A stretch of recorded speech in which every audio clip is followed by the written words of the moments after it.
The beginning of the 16th century. This is the age of the great voyages of discovery when mighty fleets sail the oceans in search of undiscovered territories. It was during this same period that the Spaniards discovered cacao. For the indigenous population, the Aztecs, the cacao tree was a gift from on high.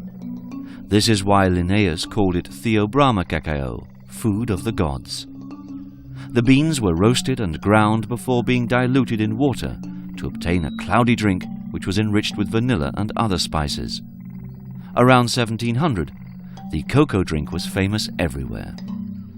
The major colonial powers of the period exported the cacao tree to other equatorial territories in Africa and Asia, and still today, these areas are the major producers of cocoa.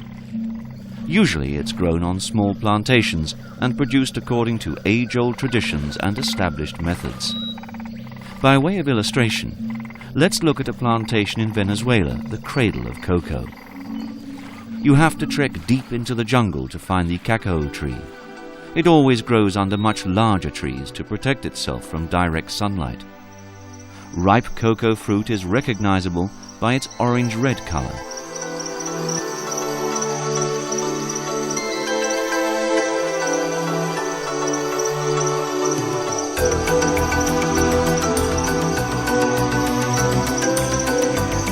It's picked just as soon as the fruit has ripened. The pickers use knives or machetes to cut the fruit from the trees. A good picker can harvest over 150 pods a day.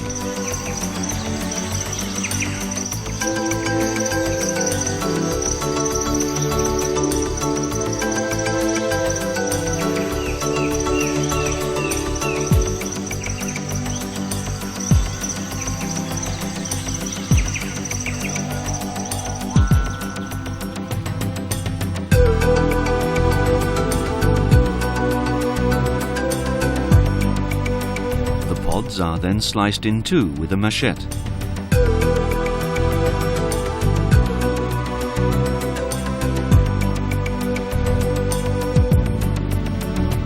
The white pulp surrounding the beans is extracted from the hard shell.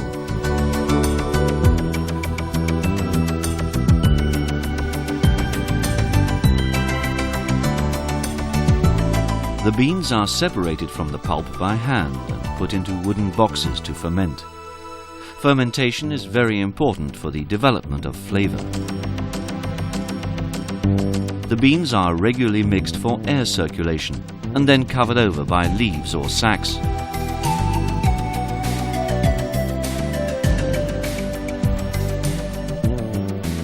After fermentation, the beans are dried in the sun and are turned regularly.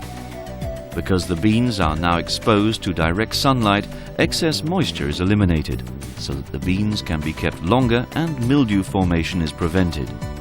When rain is imminent, these removable covers are pulled over the beans so that they remain dry. After 14 days drying, the beans are ready for storing.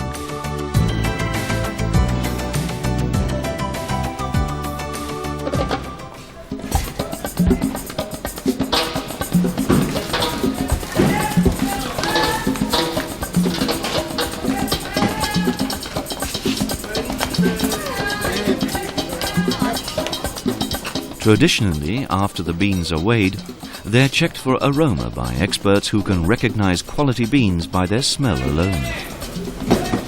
Buenos días, ¿cómo están? ¿Cómo está la gente por allá, la familia? ¿Está bien? Vamos a echarle una revisada a este cacao a ver en qué condición está.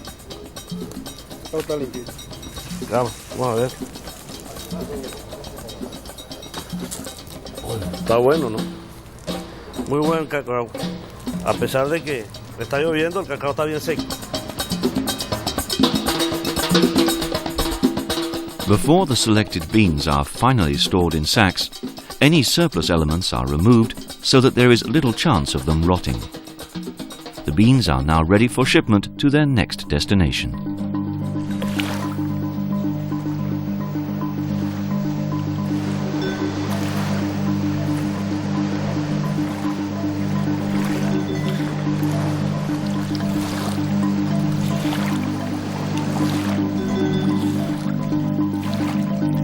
Amsterdam, a city where traditionally many cargoes of cocoa beans are landed for further processing.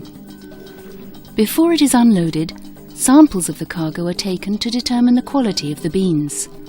If they meet the prescribed criteria, the beans are sent for further processing.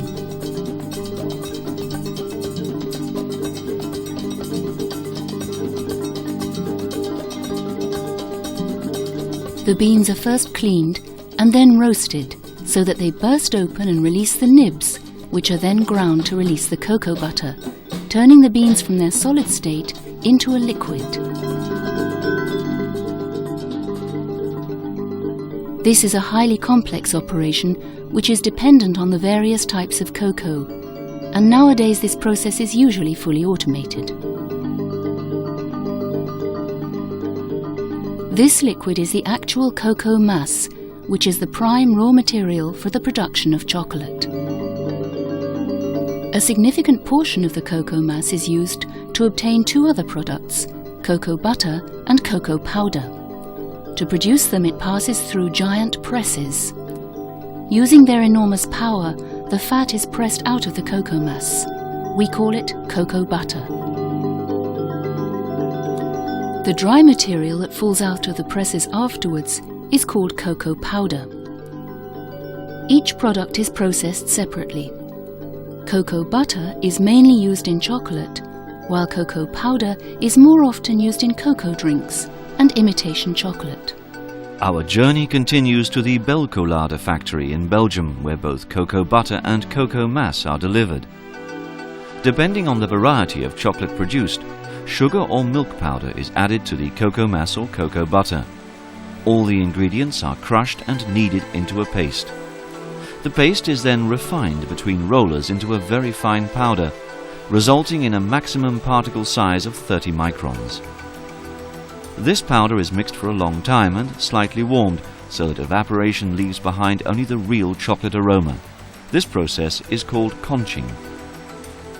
Now a stabilizer, that is to say soya lecithin, is added, and with continued mixing a warm liquid is obtained. Once tempered, the chocolate is piped to an automatic line. Passing through a cooling tunnel, it's hardened to form ready-to-use drops. Working at full capacity, this line can produce 1 ton of chocolate drops per hour.